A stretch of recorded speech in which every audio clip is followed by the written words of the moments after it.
आदरणीय गणेश जी को अच्छा सर्वप्रथम आदरणीय गणेश जी को सादर प्रणाम करता हूँ। आप सभी को सादर प्रणाम और नमस्ते। मेरा नाम राजू नामदेवराव पांचाल है। मैं पुणे के JSPM's Rajeshwari Shahu college of engineering Tathawade में काम करता हूँ। और जो शेयरिंग आज मैं रखने जा रहा हूँ, शायद ये चौथी शेयरिंग है। मैं 8 बैच से जुड़ा हूँ और मेरा जो UHV में आना है वो 6 जुलाई 2023 को मैं UHV से जुड़ा।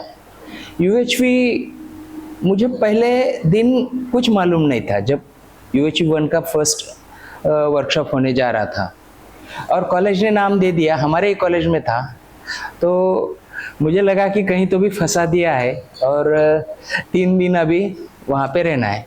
लेकिन एक बात अच्छी थी कि विनय भैया आ रहे थे और विनय भैया औरंगाबाद में रहते थे और मैं भी औरंगाबाद में काम कर चुका था। तो विनय भैया आ रहे हैं बोलने के बाद अंदर से तो खुशी महसूस हो रही थी कि चलो हमारे पुरानी यादें ताज़ा हो जाएंगी और मैं विनय भैया के साथ रहूँगा।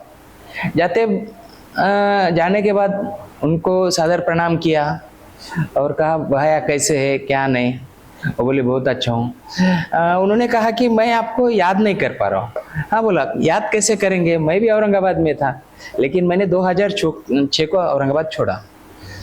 तो ठीक है बोले आज आप वर्कशॉप आए, यूनिवर्सल ह्यूमन वैल्यू के बारे में क्या जानते हैं, उनका पहला सहज प्रश्न था।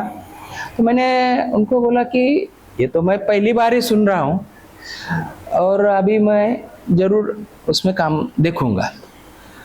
पहली बार उसका मैंने टाइटल एनालिसिस पे बहुत ध्यान दिया। ये कहना क्या चाहते हैं कि यूनिवर्सल का मतलब क्या है और ह्यूमन का मतलब क्या है और वैल्यू का मतलब क्या है। तो ये बात कुछ हजम नहीं हो रही थी कि ये क्या है।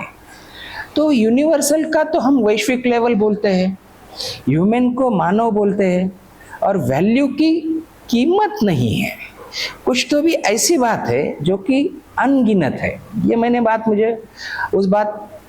एक्सप्लोरेशन चालू किया और उनका पहला ही एक्सप्लोरेशन में था कि हमारा पहला टॉपिक जो रहता है कि प्रस्ताव, ये प्रस्ताव क्या है। तो प्रस्ताव को कैसा समझे, ये प्रस्ताव के रूप में कैसा समझे, ये हमने वहाँ से मुझे यूनिवर्सल ह्यूमन वैल्यू का सामना करना चालू हो गया। और हम लोग ऑर्डर का नाम सुने थे कि किसी को बोलना है, कुछ काम करना है, लेकिन प्रस्ताव ये तो बात और भी टेढ़ी लगने लगी क्योंकि आज तक हमारा सब कुछ जो निर्वाह हो रहा था वो सब ऑर्डर के रूप में ही हो रहा था, ऐसा मुझे दिख रहा था। कोई तो भी बोलेगा तू कर, ये हजम नहीं होता था लेकिन करता था मजबूरी में। लेकिन अभी ये सीधा सीधा प्रस्ताव पे आ रहे हैं, तो ये बात भी थोड़ी अलग लगी।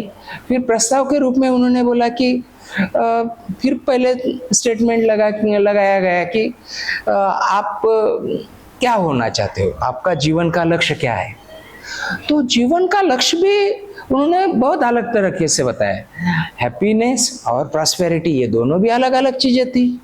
तो ये बात और फिर से अलग दिशा में लेके जा रही थी। हम जी रहे एक दिशा में, पूरा सिस्टम एक दिशा में चल रहा है और ये बातें तो बहुत अलग हो रही। ऐसा सिस्टम कैसे चलेगा। और हमें तो रोज झगड़ने की आदत सी हो गई थी। मीटिंग में भी झगड़ा, यहाँ पे भी झगड़ा, और यहाँ पे तो झगड़े की कोई बात ही नहीं थी कि मानना है नहीं मानना है, इस पे कोई बात नहीं हो रही थी। ये देखने के बावजूद मैं बोला ये बात अभी चलेगी। तो ये सोच के पहले दिन का फिर आप क्या सुखी होना चाहते हो, क्या आप सुखी हो, फिर दूसरे को सुखी करना चाहते हो, क्या आप दूसरों को सुखी करना चाहते हो, दूसरा आपको। ये ऐसे जांचते समय मैं विनय भैया के एकदम सामने ही बैठता था और 3 दिन में विनय भैया से बहुत ज़्यादा चर्चा हुई। हालांकि मेरा जो भगवत गीता से पहले से जुड़ाव था, भगवत गीता में भी एक ही बात रखी थी, मैं 2 बात में उसमें डिराइव नहीं करूंगा। कर्मण्यवाधिकारस्य, क्योंकि भगवान श्री कृष्ण को हम लोग मानते हैं कि कर्म ही करो, वही उन्होंने ऑर्डर दिया है, मैं उनका ऑर्डर फॉलो करता हूँ। बाकी की बात में उन्होंने कहा है कि माँ फलेषु कदाचन, तो ये बात तो उन्होंने उसका आंसर के रूप में दिया, उत्तर के रूप में। तो ये मैंने बात थोड़ा सा देखना शुरू किया। फिर वॉलंटियरिंग के रूप में मैंने बोला कि ये तो मुझे समझ रहा है, दिख भी रहा है, उसी पे चल भी रहा हूँ, तो क्यों ना मैं कॉलेज में जाके रखूँ।